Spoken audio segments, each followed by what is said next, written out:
العلم هو النور الهادي والمفتاح لكل الخير من يرد الله به خيرا. بسم اللہ الرحمن الرحیم. الحمد للہ رب العالمین والصلاة والسلام على سید الانبیاء والمرسلین محمد وعلى آلہ وصحبہ اجمعین. اما بعد.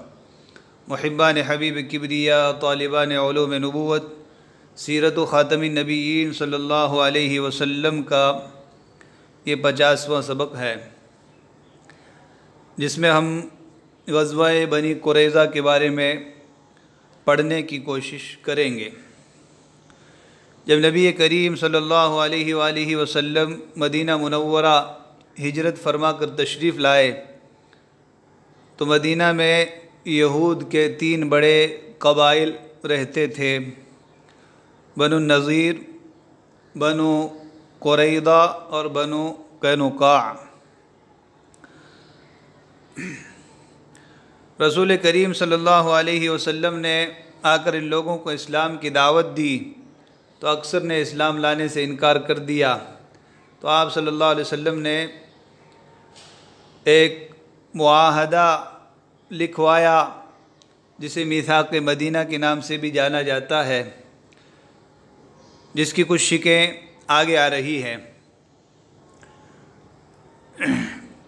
سب سے پہلے اس معاہدے کی کچھ تفصیل کو دیکھ لیں، پھر آپ کے سامنے یہ واضح کیا جائے گا کہ مدینہ میں یہودی قبائل کس طرف آباد تھے اور مسلمانوں کو ان سے کس قدر خطرہ تھا.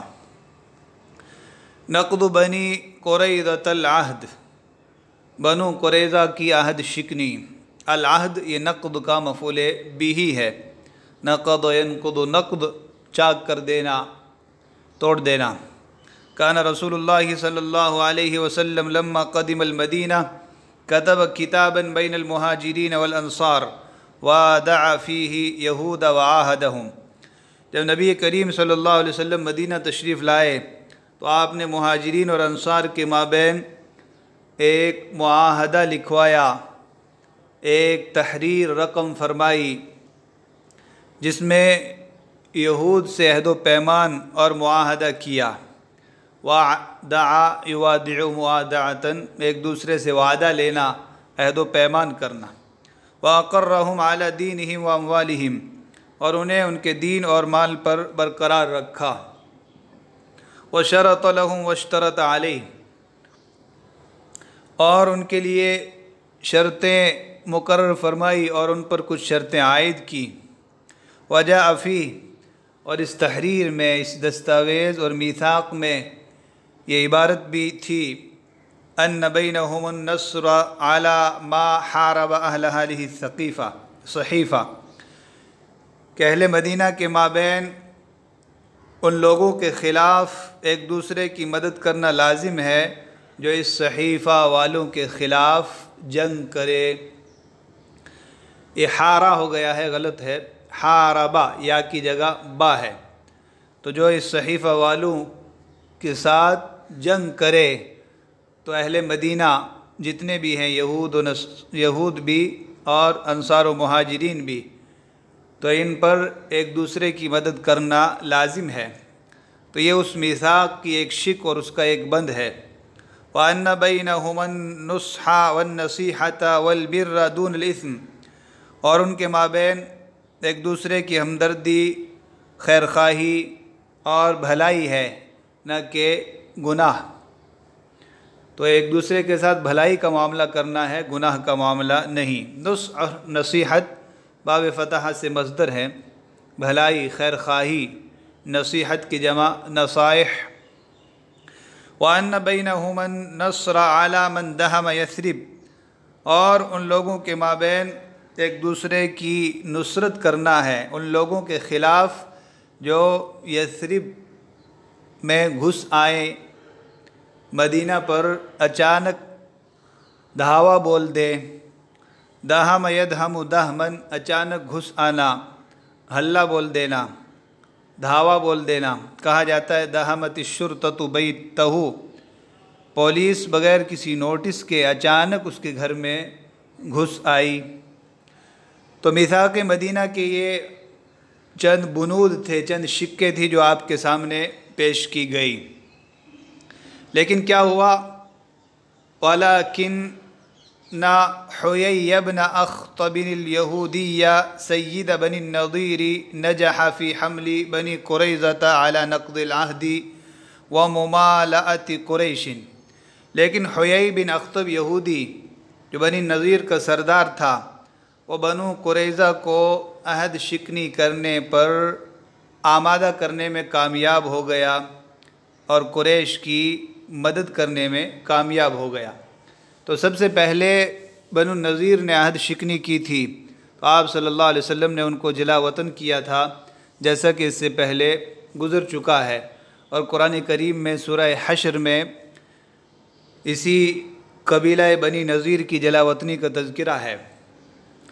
پھر یہ جو حیی بن اخطب یہودی ہے، تو اس نے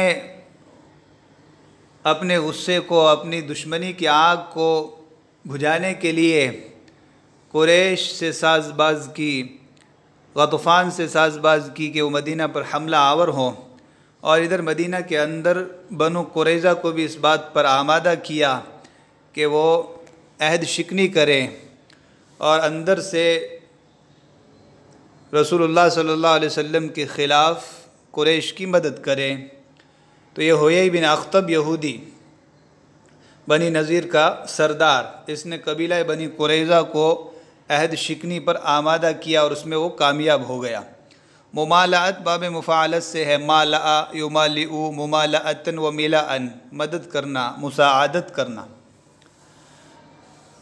بعدما قال سیدهم کعب بن اسد القرظی لم ار من محمد الا صدقا و وفاء۔ بعد اس کے کہ بنو قریظہ کے سردار کعب بن اسد قرظی نے کہا کہ میں نے محمد کی جانب سے سچائی اور وفاداری کے سوا کچھ نہیں دیکھا۔ تو شروع میں اس نے انکار کیا کہ ہمیں عہد شکنی نہیں کرنا چاہیے، لیکن یہ حیی بن اخطب اس کو ورغلاتا رہا، عہد شکنی پر آمادہ کرتا رہا، یہاں تک کہ وَنَقَضَ كَعْبُ بْنُ أَسَدٍ عَهْدَهُ، کعب بن اسد نے اپنے عہد کو توڑ دیا، عہد شکنی کر دی۔ وَبَرِئَ مِمَّا كَانَ بَيْنَهُ وَبَيْنَ رَسُولِ اللَّهِ صلی اللہ علیہ وسلم، اور اپنے اور اللہ کے رسول کے مابین جو عہد تھا اس سے براءت کا اظہار کر دیا۔ بَرِئَ يَبْرَأُ بَرَاءَةً، اظہار براءت کر دینا، بری ہو جانا۔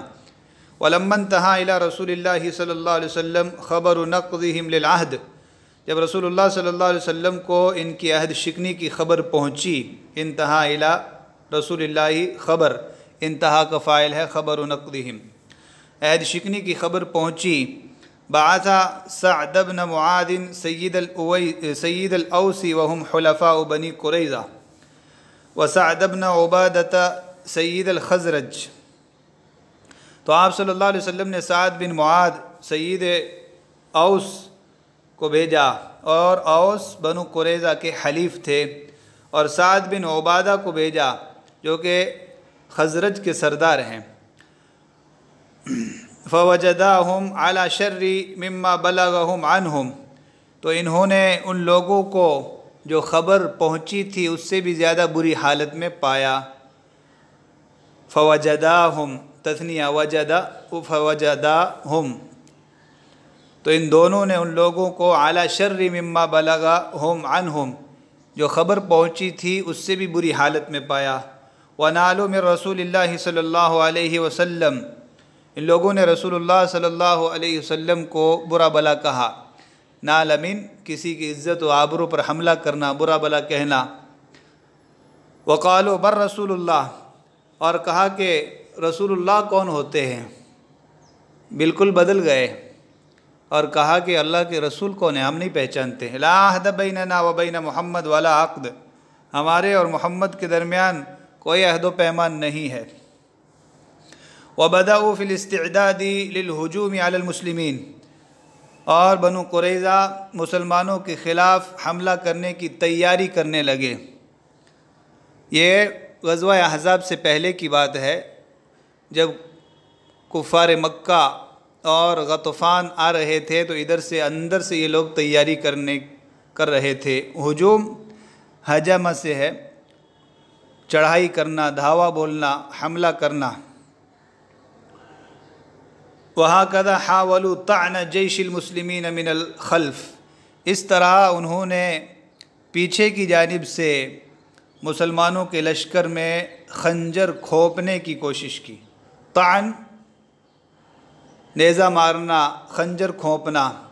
حاولوا طعن جیش المسلمین، مسلمانوں کے لشکر کو من الخلف پیچھے کی جانب سے، پیٹھ پیچھے سے خنجر کھوپنے کی کوشش کی۔ حاولا محاولتاً کوشش کرنا۔ وکان ذلک اشد وانکل ہجوم من الہجوم السافری والحرب فی المیدان، اور یہ زیادہ سخت اور تکلیف دہ تھا میدان میں جنگ کرنے اور بے نقاب حملہ کرنے سے، کھل کر حملہ کرنے سے۔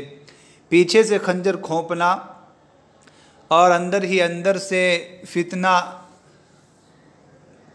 فتنے کو ہوا دینا، یہ کھل کر میدان میں آنے سے زیادہ سخت تھا۔ تو کان ذالک اشد وانکا، انکا یہ نکا ین کی نکایت سے ہے۔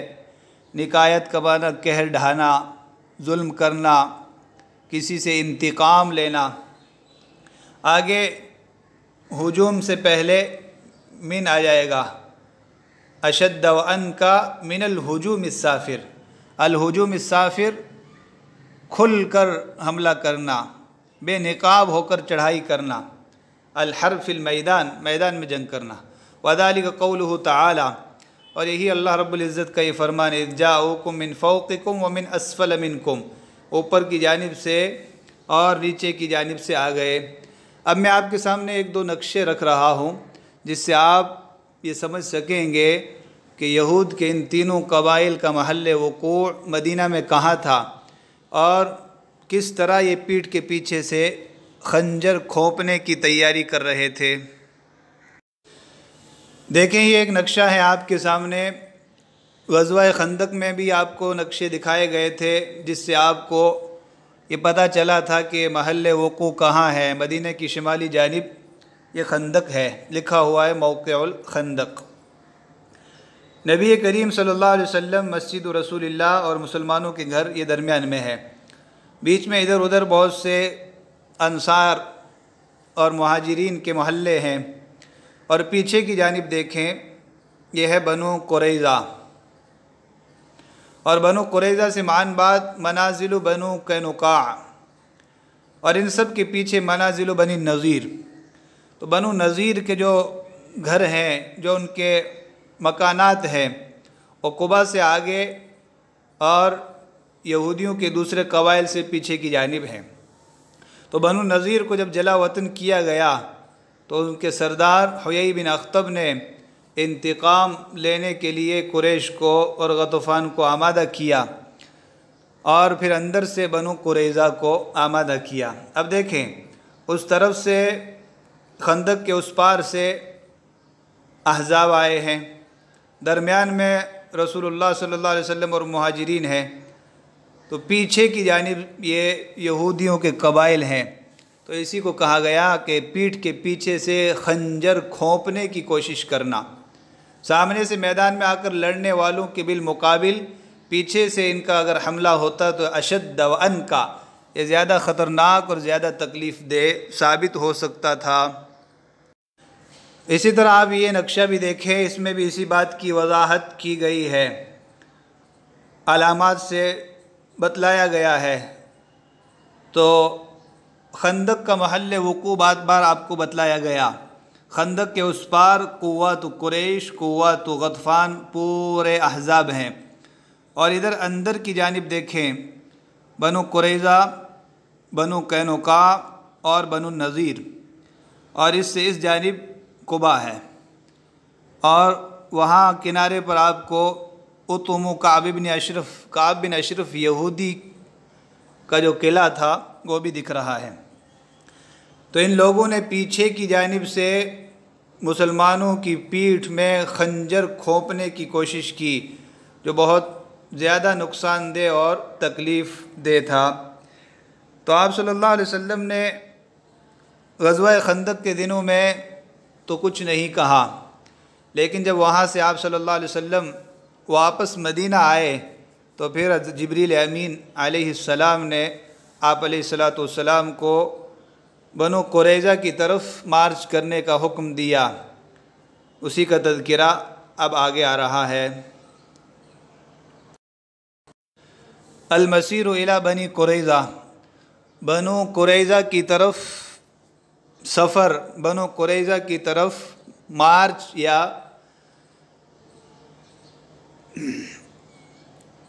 مسیر کا معنی چلنا ہے، تو مارچ کرنا، روانگی، چلنا، جانا، تو بنو قریظہ کی جانب روانگی یا بنو قریظہ کی طرف پیش رفت اور مارچ۔ فلما انصرف رسول اللہ صلی اللہ علیہ وسلم والمسلمون من الخندق راجعین الی المدینہ ووضعوا السلاح، جب رسول اللہ صلی اللہ علیہ وسلم اور مسلمان خندق سے مدینہ واپس ہوئے اور ہتھیار رکھ دیے، اس لیے کہ جنگ ختم ہو گئی تھی تو ان لوگوں نے ہتھیار اتار دیے، رکھ دیے۔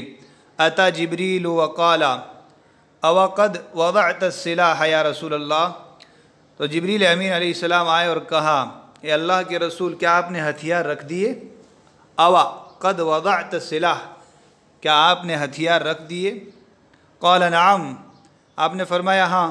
فقال جبریل فما وضعت الملائکۃ السلاح بعد، جبریل علیہ السلام نے فرمایا ملائکہ نے تو ابھی تک ہتھیار نہیں رکھے۔ بعد الی الآن کے معنی میں استعمال ہوتا ہے اب تک۔ ان اللہ عز وجل یأمرک بالمسیر الی بنی قریظہ فانی عامد الیہم فمزلزل بہم، اللہ رب العزت آپ کو بنو قریظہ کی جانب روانگی کا حکم دے رہے ہیں، میں بھی وہیں جا رہا ہوں۔ عامد، عمد یعمد عمدن، جانا، قصد و ارادہ کرنا کہا جاتا ہے عمدن، وعن عمدن، جان بوجھ کر کوئی کام کرنا، دیدہ و دانستہ، تو عامد اسم فاعل ہے۔ انی عامد الیہم، میں انہی کی جانب جا رہا ہوں۔ مزلزل بہم، ان کو ہلا رہا ہوں، ان کی ہمتوں کو پست کر رہا ہوں۔ تو احزاب کے موقع پر بھی فرشتے آئے تھے، انہوں نے مسلمانوں کے ساتھ رہ کر جہاد کیا، تو اب جبریل امین علیہ السلام فرما رہے ہیں کہ فرشتوں نے ابھی ہتھیار نہیں رکھے، میں جا رہا ہوں، آپ فوراً تشریف لائیے۔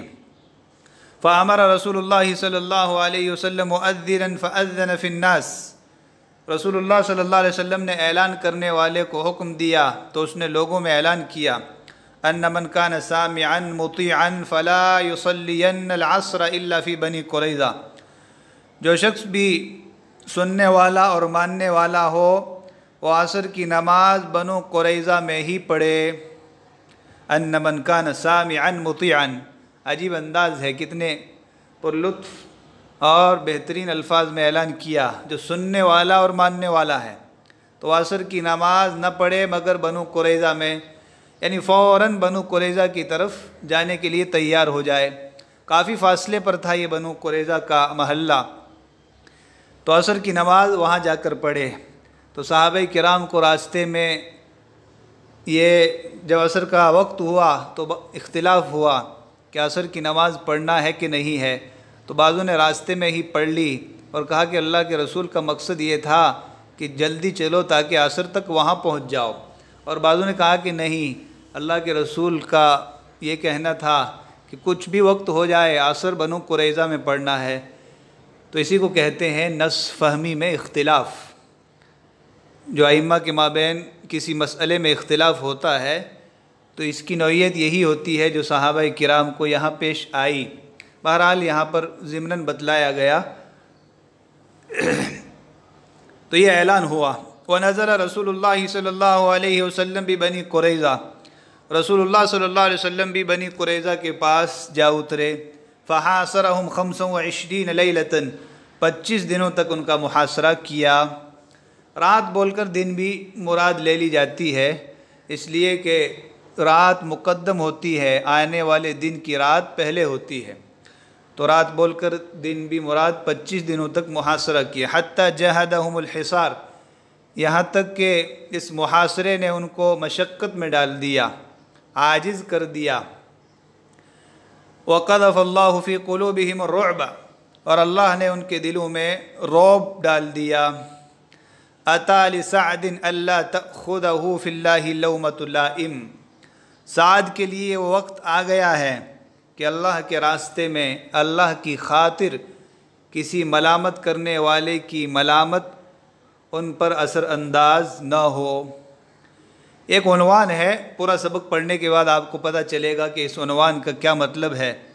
لفظی ترجمہ کر دیا گیا، اور تأخذہ کا فاعل ہے لومہ، لام یلوم لومن، لومتن ملامت کرنا، برا بھلا کہنا، اور لائم اس میں فاعل ہے ملامت کرنے والا، برا بھلا کہنے والا۔ تو حق بات کہنے میں، حق کا موقف اختیار کرنے میں لوگ کیا کہیں گے اس کی پرواہ نہیں کرنی چاہیے۔ ابن عاشور رحمہ اللہ نے ایک مقام پہ لکھا ہے، لم یزل الاعراض عن ملام اللائمین علامت الثقۃ بالنفس واصابۃ الرائے، لم یزل الاعراض عن ملام اللائمین علامت الثقۃ بالنفس واصالۃ الرائے، ملامت کرنے والوں کی ملامت کی پرواہ نہ کرنا یہ خود اعتمادی اور رائے کی عمدگی اور مضبوطی کی دلیل ہے۔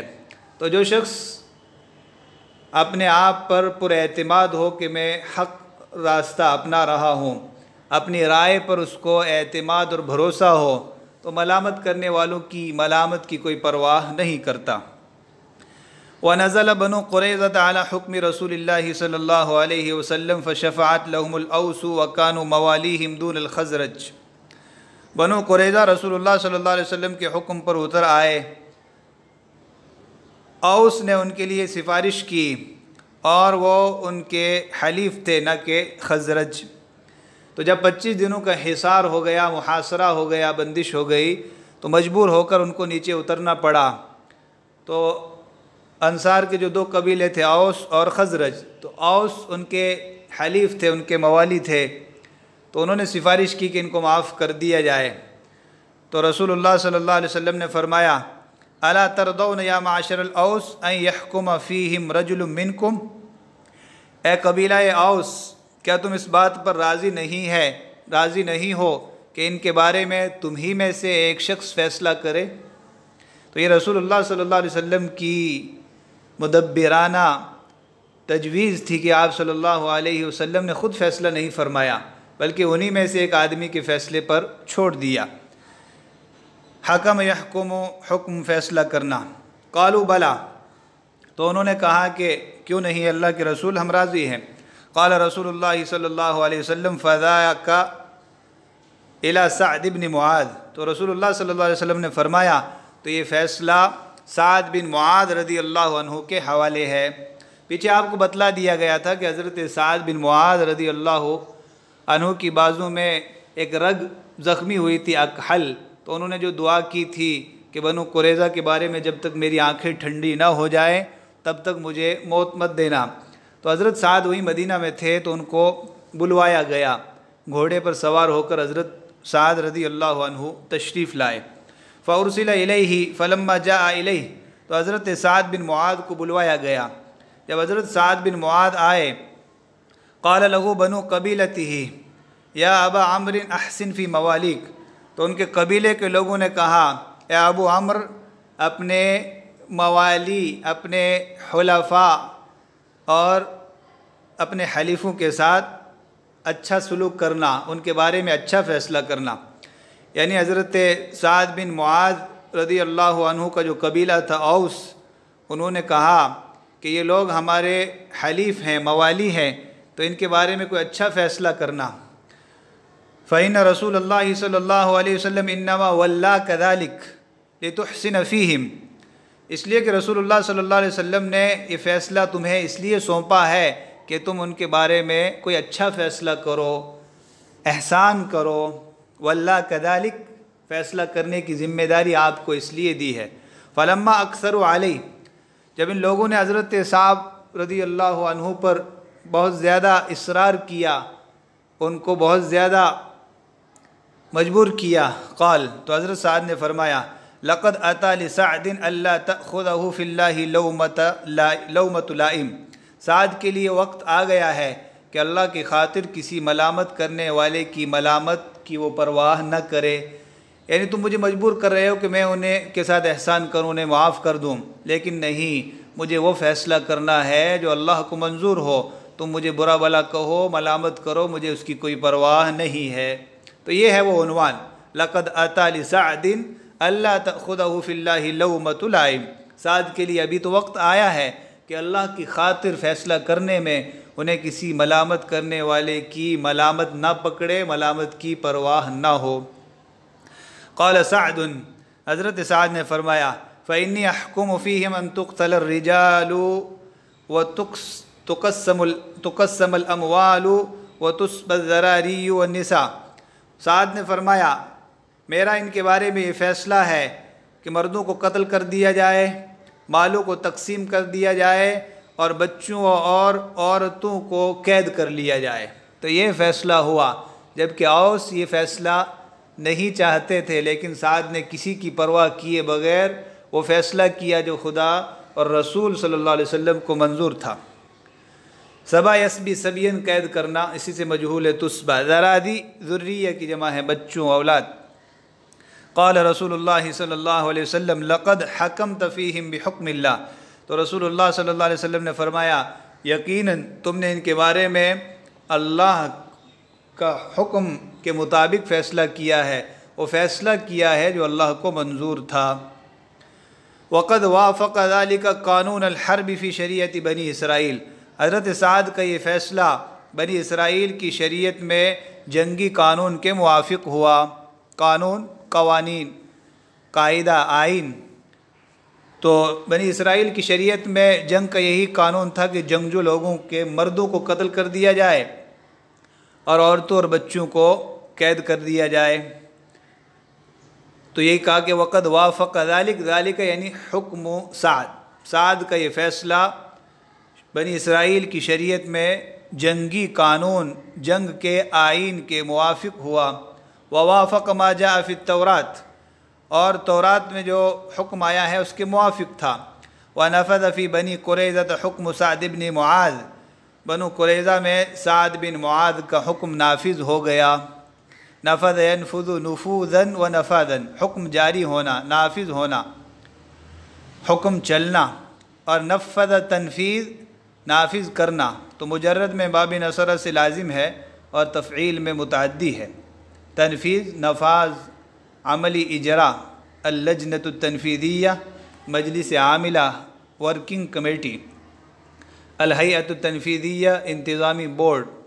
تو نفذ ینفذ سے ہی ہم معروف پڑھیں گے اور حکم فاعل بنے گا۔ نفذ فی بنی قریظہ حکم سعد بن معاذ، بنو قریظہ کے بارے میں سعد بن معاذ کا حکم اور فیصلہ جاری ہوا۔ وامن المسلمون من الطعن من الخلف، اور مسلمان پیٹھ پیچھے سے خنجر کھونپے جانے سے محفوظ ہو گئے۔ ومن نشر الفوضى فی الداخل، اور اندرون مدینہ میں انارکی پھیلائے جانے سے مامون اور محفوظ ہو گئے۔ فوضا، بد نظمی، انتشار، انارکی، لا قانونیت، اسی سے کہا جاتا ہے فوضویہ، اناکزم، لا قانونیت۔ امرہم فوضا، ان کے معاملات بے ضابطہ ہیں۔ حیاتہ فوضا، اس کی زندگی بے ترتیب ہے۔ تو فوضا عدم انتظام کو کہا جاتا ہے، داخل اندرون۔ وقتلت الخزرج سلام ابن ابی الحقیق، تو خزرج نے سلام بن ابی حقیق کو قتل کیا۔ وکان ممن حزب الاحزاب، اور یہی وہ شخص تھا جس نے لشکروں کو اکٹھا کیا تھا۔ حزب الاحزاب، لشکروں کو جمع کرنا، اکٹھا کرنا۔ وکانت الاوس قد قتلت من قبل کعب بن الاشرف، اور اوس اس سے پہلے ہی کعب بن اشرف کو قتل کر چکے تھے۔ وکان مقدما فی عداوتہ لرسول اللہ والتحریض علیہ، اور یہ کعب بن اشرف رسول اللہ صلی اللہ علیہ وسلم کی دشمنی میں آگے اور اس پر بھڑکانے والا تھا۔ فنج المسلمون من الرؤوس التي كانت تكيد ضد الاسلام والمسلمین، تو مسلمان ان سرغنوں سے، ان سرداروں سے بچ گئے، نجات پا گئے جو اسلام اور مسلمانوں کے خلاف سازشیں رچتے تھے، چالیں چلتے تھے۔ تو رؤسائے کفر سے، صنادید کفر سے مسلمانوں کو نجات مل گئی۔ وتقود الحرکات ضدهم، اور جو لوگ مسلمانوں کے خلاف تحریکوں کی کمان سنبھالتے تھے، تقود الحرکات تحریکوں کی کمان سنبھالنا، لیڈرشپ کرنا، قاد یقود قیادتاً، کمان لیڈرشپ، اور حرکہ کی جمع حرکات تحریک۔ واستراح المسلمون، اس طرح مسلمانوں کو ان لوگوں سے راحت ملی۔ تو یہ ہے بنو قریظہ کے غزوے کا مختصر حال۔ وصلی اللہ وسلم علی نبینا محمد وعلی آلہ وصحبہ اجمعین۔ السلام عليكم، لا تنسوا الاعجاب بالفيديو والاشتراك في القناة تشجيعا لنا لنستمر بنشر المزيد إن شاء الله.